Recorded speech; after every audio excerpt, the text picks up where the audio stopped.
other words, in my life, that means pay attention. Fair enough, Governor? Well, welcome to this exciting day in downtown Indianapolis. Hot it is, both in the weather and in the future, I think, of downtown in Indianapolis. We are here to celebrate the opening of the Bicentennial Unity Plaza. Woo! Yes, thank you. The pandemic really held us back a bit from celebrating 200 years of Indianapolis, but we are making up for it right now, today, by opening this great place in ways that we could never imagine in terms of trying to bring people together in Indianapolis. Quest for peace, quest for unity, and we can do it all right here.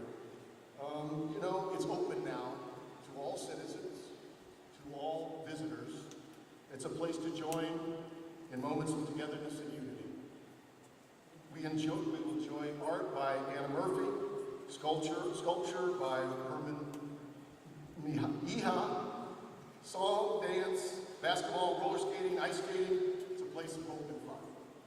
We thank all of our partners who designed, built, and will ensure this place is maximized as a community asset year-round. Our first speaker, you know him well, and we know that when we go outside, he'll go right to that basketball court. Only guy I know who's ever shot 92 counts. We've been fortunate in Indiana to have some of the remarkable state leaders who have been recognized on such a national stage. Eric Holcomb is one of those examples. He's an incredible partner, and we're extremely fortunate to have him. Please welcome the 51st Governor of Indiana, Eric Holcomb.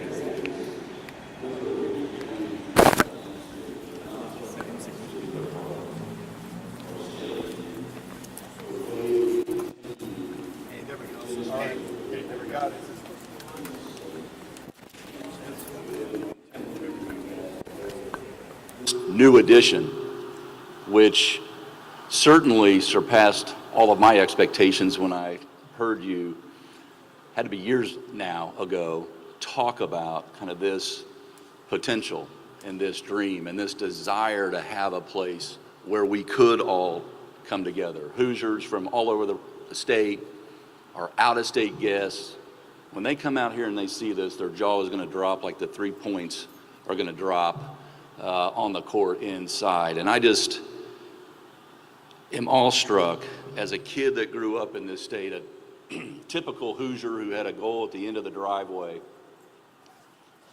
I was in awe of Market Square Arena. And then to think about what you continue to do and invest to add value to a venue that was already among the best in the nation, for not just the athletes, but for the people of this state and the guests that we welcome here. I spend a lot of time trying to promote Indiana. We talk a lot about economic development, we talk a lot about our workforce. It oftentimes, at the end of the day, at the end of the deal, comes down to the decisions that local philanthropists, the local corporate community, the local mayor and councils, how they invest in community development. And I don't know of any sculpture or artwork or festival, all the activity that's going to be partaken in right outside these glass doors that speaks more volumes about who we are as Hoosiers, what we stand for. It is symbolic of who we are, where we've come from, and most importantly, where we're going. So on behalf of an eternally grateful state, border to border, thank you all for the architects and designers that came up with the blueprints for the CIB and the Lilly Endowment and the Pacers Sports and Entertainment that cast that vision and said, this is where we want to be. And then to the laborers, to the construction workers who actually delivered. You nailed it. And again, more than surpassed at least my expectations. So on behalf of that eternally grateful state, thank you, thank you, thank you. I am full of Pacer pride, and I cannot wait to unify with folks I've never met right out here. Thank you all very much.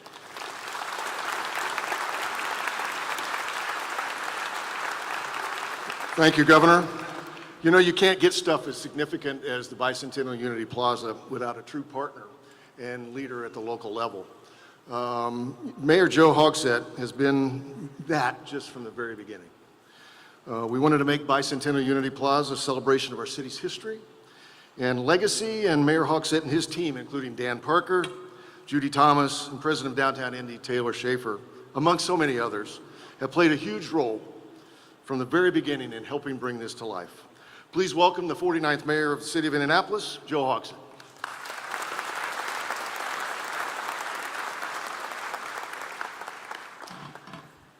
Wow, good morning. This used to be a parking garage. What you're looking at used to be an ugly parking garage. So I'd like to talk just, Rick has given me 3 minutes. I want to talk just a little bit about how we got here today. In one of our first meetings, Herb Simon presented me with his vision for the field house of the future. It was great. I went back to my office thrilled at the possibility presented by the project. Then the phone rang. It was Herb Simon. He said, I need you to see the concept for a plaza that wasn't in the original plan that I gave you. He went on to say, if we're going to do this, Joe, we're going to do it the right way. The Indianapolis way. And thanks to that vision, the same vision that Herb and Mel both brought to downtown over the last 40 years, I can speak for all of us when I say that this is the Indianapolis way.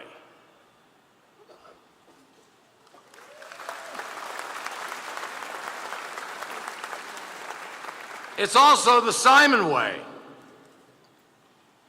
Yeah, that's worthy of applause. And I cannot thank Herb enough for his leadership that got us from that first meeting to today's event, my friend.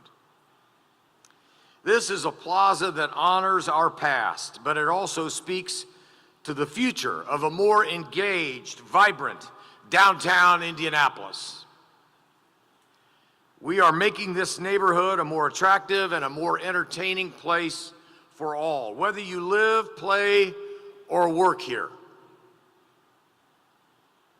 Because it is in the daily activation for local residents, as well as special events for our visitors, that we foster a more resilient Mile Square every single day of the year. The Bicentennial Unity Plaza is a big piece of that strategy. We can add to it. The future improvements coming to Georgia Street, the south flank extension of the wildly popular cultural trail. Those public spaces will connect Gainbridge Fieldhouse, Lucas Oil Stadium, and an ever-expanding Indiana Convention Center. By doing so, they will also unite Indy's twin ambitions of being a great home city and a great host city. And believe me, Herb, there's much more on the way. I thank you.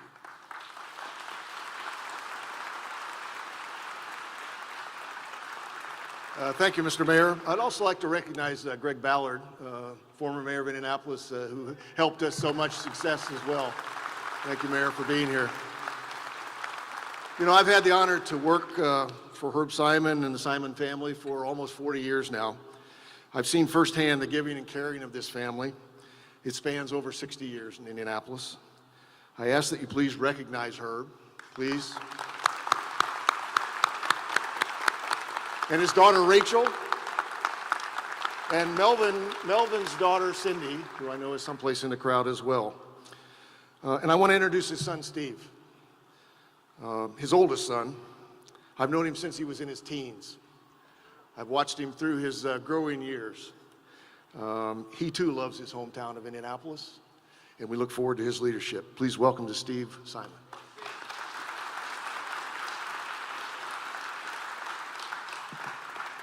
Hey everybody, welcome. It's so great to see everybody here. This is, Jim, I may have to borrow your term. This is really extraordinary if you think about it. On behalf of Herb and Rachel and the entire Simon family, you know, we're just so pleased and happy and grateful you're all here. And the support we've got is, you know, I mean, near and dear to our heart.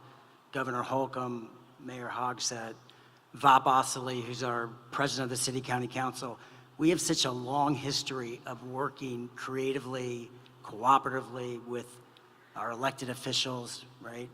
We talk about this public-private partnership in Indiana, business coming together, elected officials, philanthropy, like this collective thing of really impacting our communities. And we're just, you know, so happy to be a small part of it. I want to recognize Dan Towers and his wife Cassidy, our naming rights partner, Gainbridge. And of course, we have so many people here who are special. And by the way, thank you for shouting out Mayor Ballard. Like, great to see you, my friend.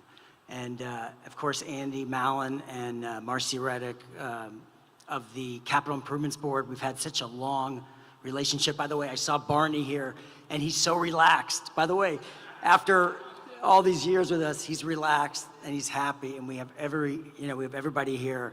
And you know, we had a company outing yesterday, and we were out there, and you know, it's just come to life to see the activation, like this opportunity in partnership with philanthropy, with the city, with all our partners to like have this new canvas to paint on.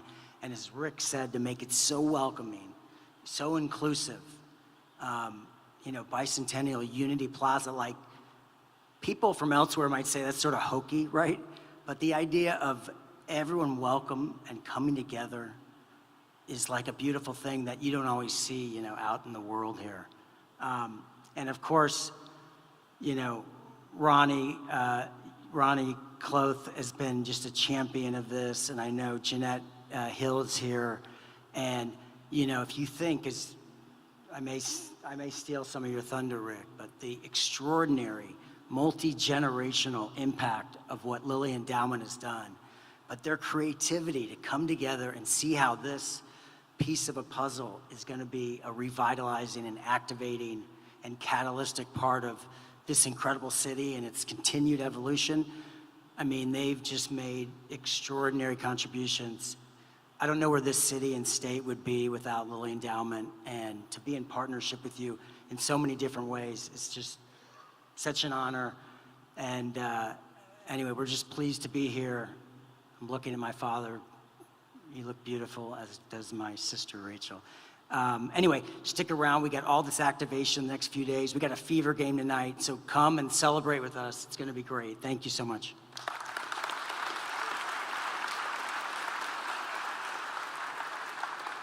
Thank you, buddy. Appreciate it very much. You know, as Steve just was talking about a minute ago, when you look across the country, I think we all think it's undeniable that no philanthropic organization has meant more to a city than Lilly Endowment.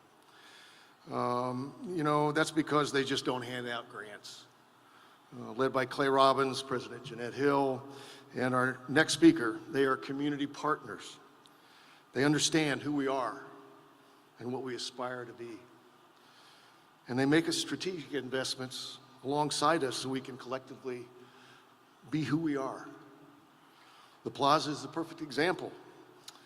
This does not happen without them, both because of their direct investment and because of everything they have done for decades to create a vibrant downtown like Indianapolis, where a plaza like this can thrive. Please welcome Lilly Endowment's Vice President for Community Development, Ronnie Cloth.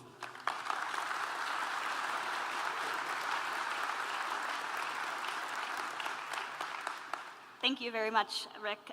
It's just a pleasure to be here with several of my endowment colleagues to celebrate the grand opening of Bicentennial Unity Plaza, a beautiful new public space in downtown Indianapolis. The endowment was pleased to provide significant funding to support the plaza through a grant to the Capital Improvement Board. The endowment's founders cared deeply about the city of Indianapolis, and the endowment has a long history of supporting efforts to strengthen our city and improve quality of life for all residents. The plaza is intended to be a lively gathering place that's affordable, accessible, and welcoming to individuals of all backgrounds. And it's infused with art that encourages us to think about Indianapolis's past, present, and future, and to reflect on ways that we can work together to continue to make the city better and better. We're excited to see this project come to fruition and look forward to seeing all of the ways that residents and community groups take Bicentennial Plaza and make it their own. Thank you.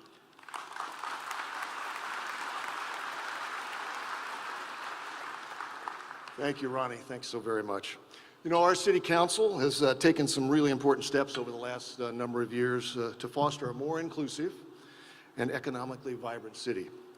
So when it came to ensure city government's voice was reflected in the opening and the planning of the plaza, it was only natural that we turned to Bob Osley to participate. We had a number of calls, making sure that we had everybody in the community that really we should have to make sure they were a part of this. He has been the president of the city council since 2018. He's led many of these investments and initiatives, and he's also a creative thinker. And that's important for things like this. He's a collaborator and a leader who has always challenged us to think about the communities we serve in a more intentional way. Thank you, Mr. President, and please welcome City County Council President Bob Osley.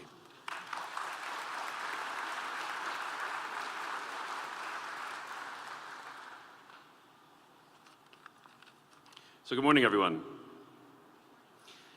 The architect in me can't help being curious to see how art and science have come together to complete a vision for a particular place or space.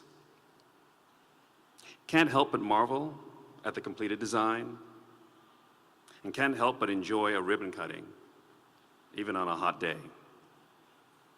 And it's impossible today to not take particular pleasure and pride in celebrating the opening of Bicentennial Unity Plaza.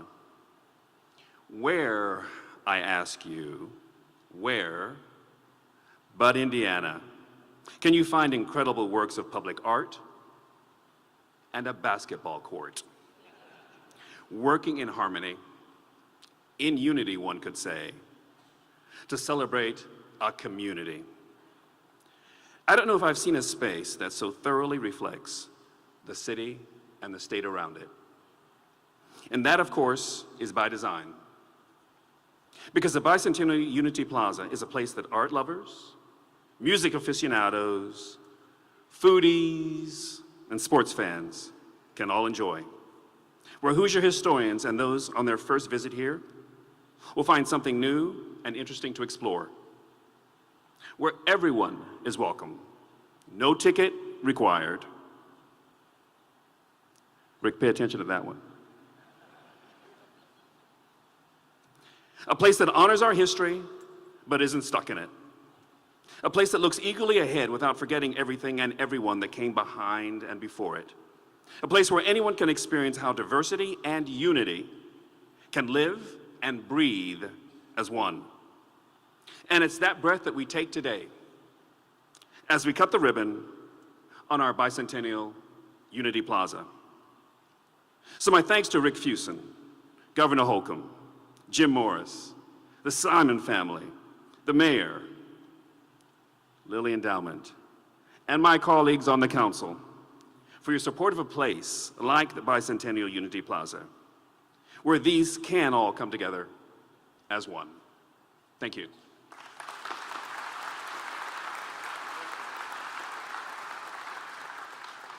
If there might be a private event that maybe has to have a little ticket, but we'll try to keep the price down, okay? All right, thank you. Having a strong partner in the CIB is critical to doing big things like Bicentennial Unity Plaza or the Fieldhouse or the renovations that have just been completed. Their leadership really matters, and when we have been so blessed to work alongside Executive Director Andy Mallon and our friend Tom Boyle each day to bring this vision to life. You know, so when Mayor Hogsett chose Marcy Reddick to be the next chair of the Capital Improvement Board in February of 2023, we were just thrilled with her experience as a longtime attorney and longtime city leader, and we felt that she would add great things to the leadership of this city. Please welcome Marcy Reddick, Chair of the Capital Improvement Board of Marion County.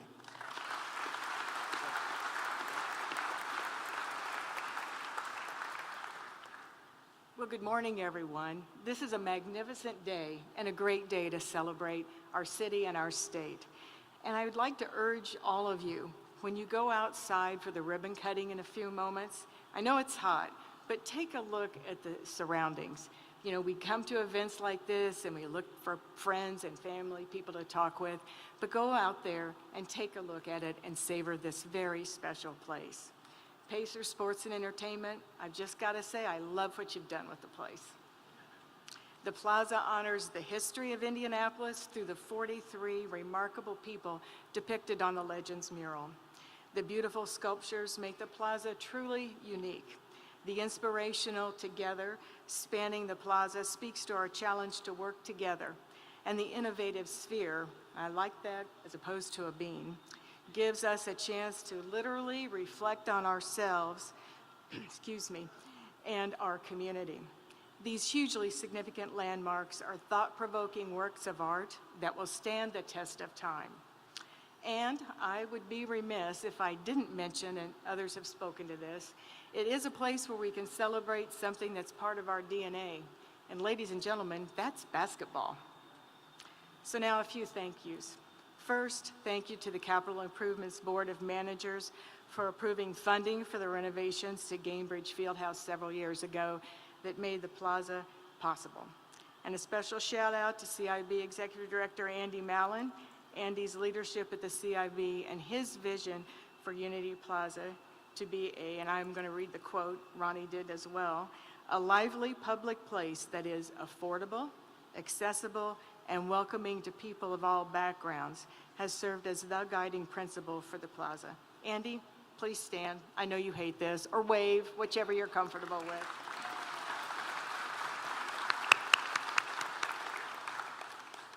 And second, a special thank you to the Lilly Endowment for its nearly $29 million grant that is making the vision for Bicentennial Unity Plaza possible. Your support of this project has enabled the Pacers and the CIB to create a special place that will bring people together for many decades to come, while reminding us that we stand on the shoulders of those who served our community before us. Third, thank you to the Pacer Sports and Entertainment and the Simon family for honoring the vision of Bicentennial Unity Plaza and creating this fabulous place. Your thoughtful design of the plaza has made the vision a reality. And now another special shout out, and this time to the folks who led the plaza project construction. Pacers COO Mel Raines, yes. Pacers Vice President of Facilities, Engineering and Construction, Lori Miser.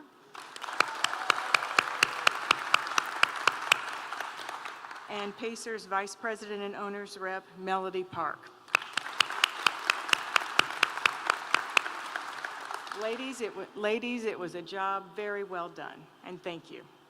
And finally, I want to note that our city is known by visitors for many, many things, and maybe at the top of people's lists is our Hoosier hospitality.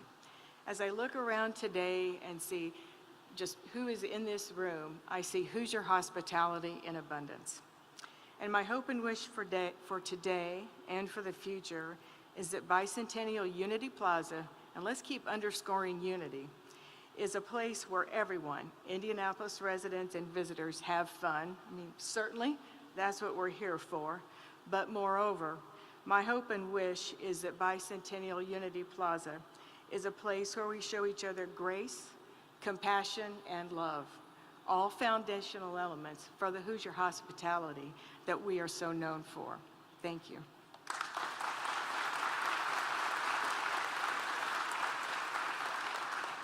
Thank you, Marcy. We're very grateful. You know, as you experienced today together and the Sphere, I think you're going to be blown away by the fact that you can touch them, you can feel them. You're going to be in. It's a different atmosphere when you go inside that Sphere, and we relearn about the history of Indianapolis, and those of us revere the folks who are up on the wall, who have been such a part of our history. I think these are truly downtown's most Instagrammable spots. For all of us who live here, and for all those folks who are down at that great convention center who want some place to take a picture, it's right here. You know, it's a lasting legacy, and it's with our next speaker, international artist, Herman Mejia, I'll get it right sometime, Herman, who was able to capture the spirit on which we are all going for and turn it into something, I say again, that is touchable, that's feelable. Please welcome Herman.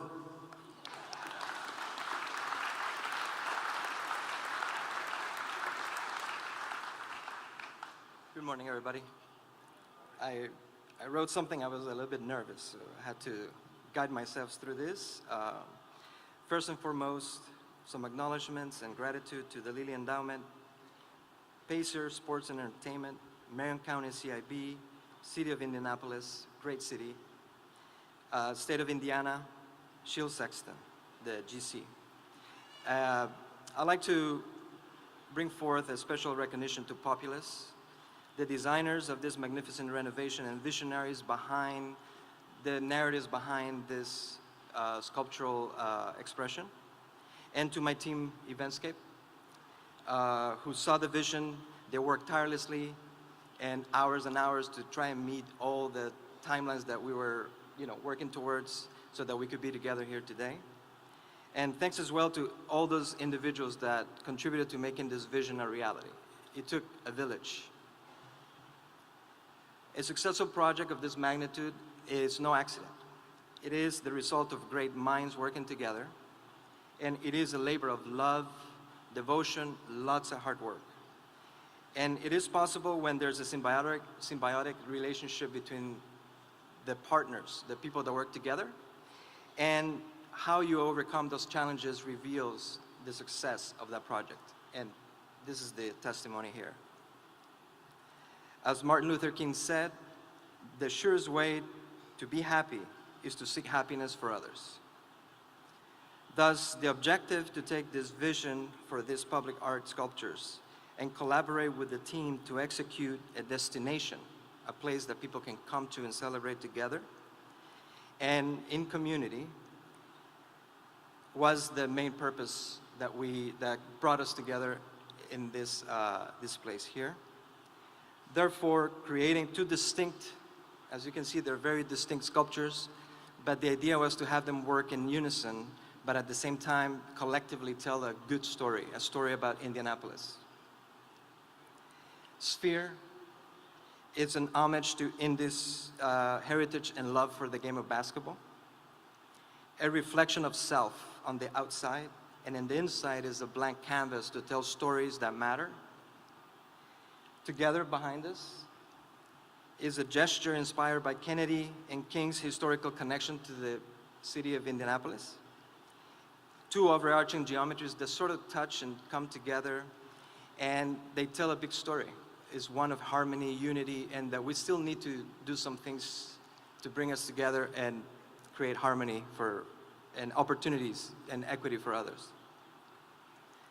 Both these unique sculptures celebrate the diversity that I found in Indy. I'm not from here, so while traveling down to Indy with my team, family, you know, I found that I've been here many times through this process, and Indy has become a home away from home for me, and I feel welcome. And also, I feel this, I have no doubt that this plaza and this place can become a familiar place for others, where they can make beautiful memories as well, and put the eye in Indy.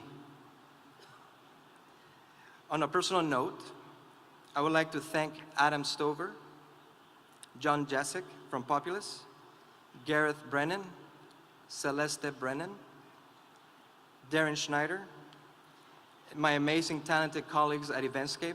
Without them, this I don't think could have happened. And friends, some of you I have seen here today, family, my daughter, my wife, my dad, and especially to my mom who is watching from up above. On behalf of Eventscape, thank you very much. Being a part of this project is truly, I must say, an honor. Thank you.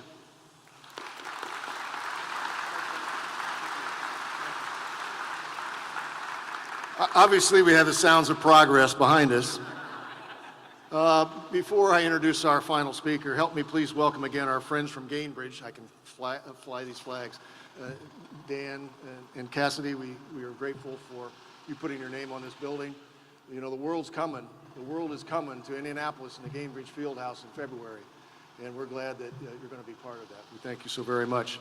I want to say hello to Kevin Pritchard, Hall of Famer Tamika Catchings, Hall of Famer Lynn Dunn, Allison Barber, Todd Taylor, Mel Raines, who, as you well know, helped lead all this renovation, Tony Mason, our friend who's a leader of the Urban League, the Arts Council leader, Julie Goodman, our friend Phil Bate, who has been so important to us for so many years, Tracy Ellis Ward, Kelly Crosskoff, our friends from Shield Sexton, our friends from Populous, and so many others who worked on this to make this a reality. We thank you. You know, it's only appropriate that we close our program hearing from one of the greatest community giving leaders in the last 50 years. Jim Morris has taught so many of us the importance of together, of caring, of giving to others and community. He has served city, state, and country. Please welcome Pacer Sports and Entertainment Vice Chairman and our friend, Jim Morris.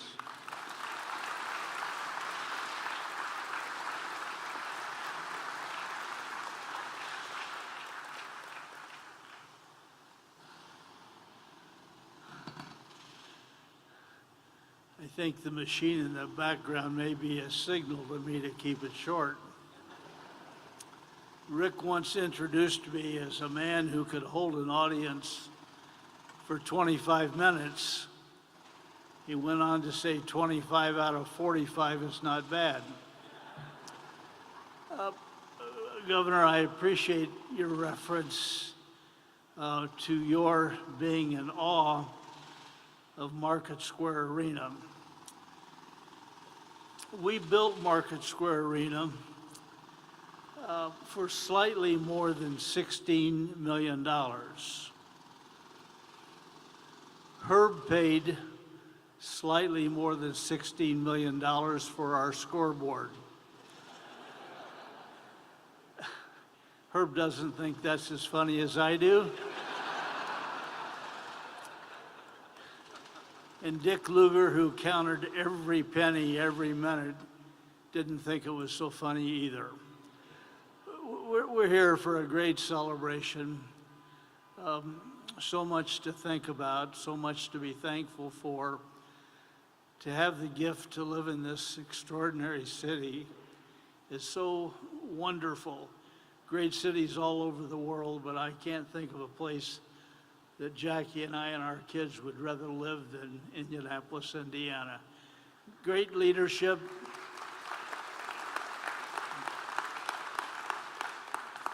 Great leadership, great partnership.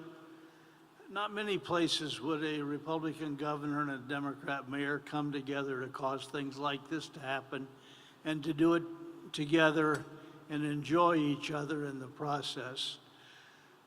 Mr. Lilly, a remarkable man, 1937 founded the Lilly Endowment. Mr. Lilly encouraged his brother and his father to contribute a good bit of their family wealth. 20% of what they owned as a family in the company to create the endowment to do good things for the city and the state he loved, to be a place that cared about kids, and to be a place that was interested in higher education, and a place that was interested in the well-being of this community. So we say thank you to the Lilly family, these three remarkable men. 1937, I wonder if they could have ever imagined what they were putting in place and what it would mean to all of us. Mr. Lilly always said, take what's been given to you and make it better. And he also said, every day find a way to be grateful and to say thank you. So we say thank you to the Lilly family, obviously the Lilly Endowment, extraordinary people who care deeply and will always do the right thing as they see it with absolute integrity. What a gift. I doubt there's a city in the world that has an institution like that that's as genuine, as good, and heartfelt in their mission and the way they work so hard to live it out. I would say the same about my friend Herb Simon and his brother Mel and his brother Fred and their children. Herb always said, you know, Indianapolis has done so much more for our family than we could ever do for it.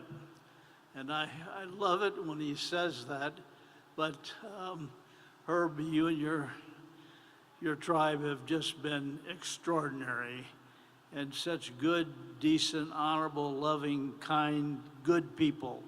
What a gift you are. So wonderful that you moved. You know, Mel came to Indianapolis in the military at Fort Harrison, stayed a while, loved the place, called Herb and said, this is a pretty good place. Come out and spend some time with me. So what a great loss for the city of New York, but what a great loss for the Hoosier State and our capital city. I do believe that great days are ahead for our city.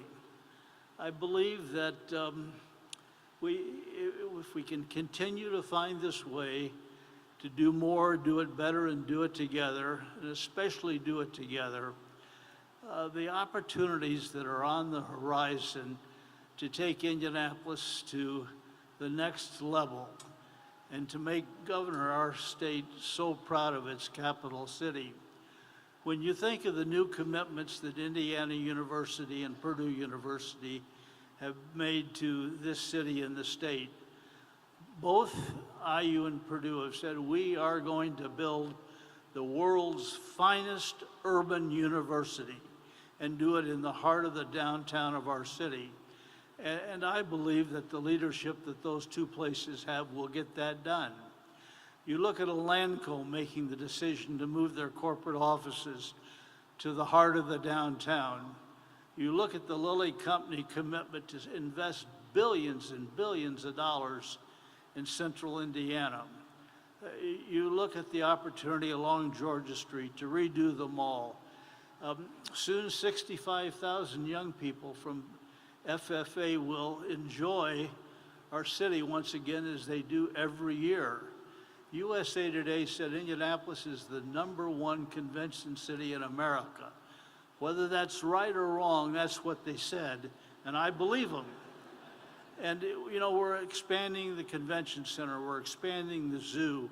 We have a new amphitheater in the White River State Park, and lots more on the way, a magnificent new hotel on Pan Am Plaza. If you drive down Capitol Street to see the expansion and the growth of the Indiana University School of Medicine, I mean, it's mind-boggling what that will mean for our city. The same with the opportunity for the Kennedy King Park or the new renovated, restored Harrison Home. And the list goes on and on and on forever. And we could enjoy talking about it.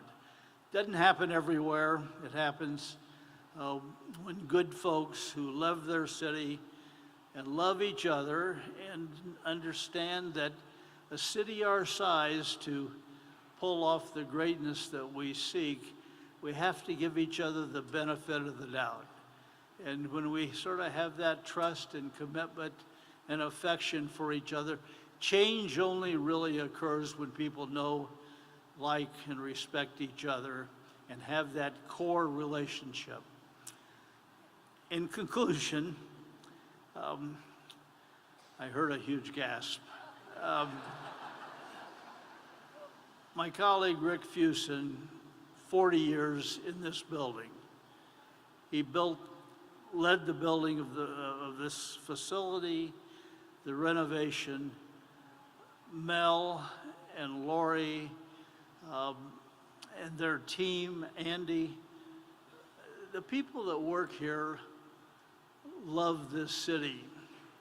You can either see your calling as playing basketball, which is incredibly important, or you can see yourself as having an opportunity to reduce adversarial relationships, to bring people together, to build a great downtown. And the downtown is, by the way, it's the one neighborhood that belongs to everybody in the state of Indiana. This is where we come together in community. And you could not overstate the importance of a commitment to the downtown. When people come, their impression of our city is formed by the vibrancy and the dynamism of the downtown.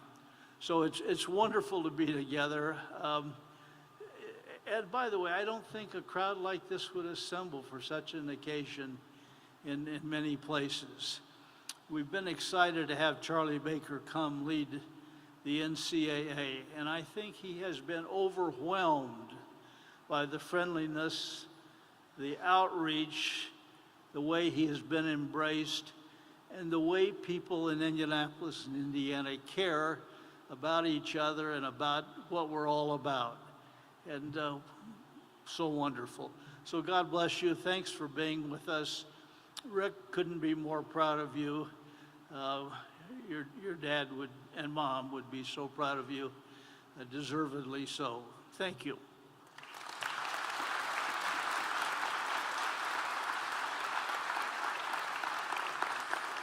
I think we all know that's why he's the man. Thank you, Jim. Thank you.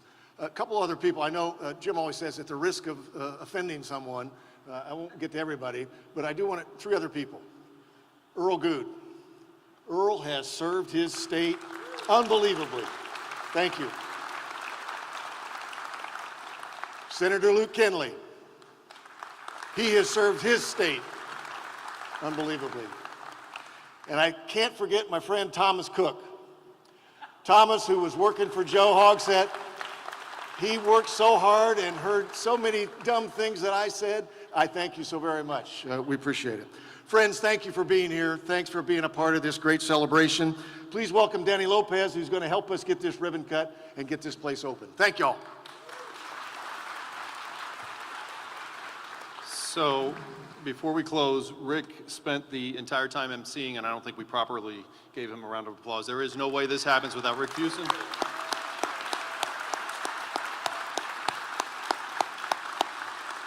Okay, we're going to try to make this as orderly as we can. We've got kids. I know they can follow instructions. We'll see about the adults. But what we're going to do is go outside. We'll cut ribbon, get some photos, and then some of these folks will be available for one-on-ones with the media if you choose. What I'd like to do is have the kids, if we could stay in our seats and have the kids maybe go. Corey, if you want to take them out.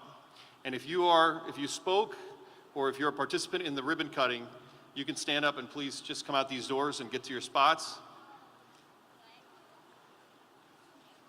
And then we'll have the media come up. We're going to shoot it from up here. So you guys can go outside. I'm number 14, right? And if everybody else can just give me a second and stay in their spots so we can do this orderly. And then members of the media, if you can come up and grab the spots up here.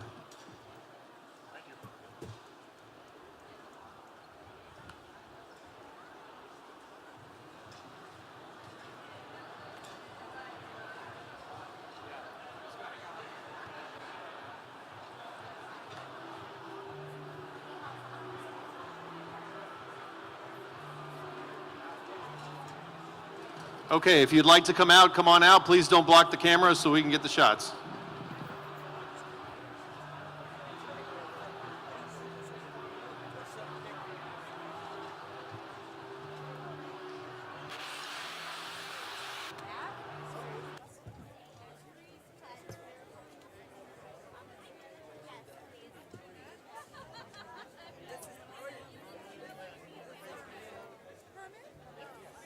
Except there, you're going to be in one right here.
I'll get you through. Hi, sir. How are you? How you doing? Good. Man, I like this too.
Hey, I realized something.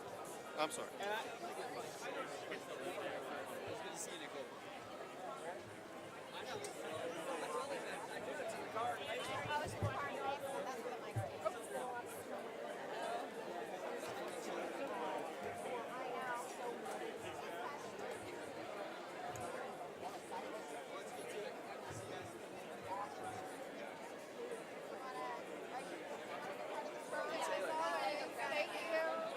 Can I get a photo of you with the giant scissors? Yeah, you gotta. Trying to hold my hand out.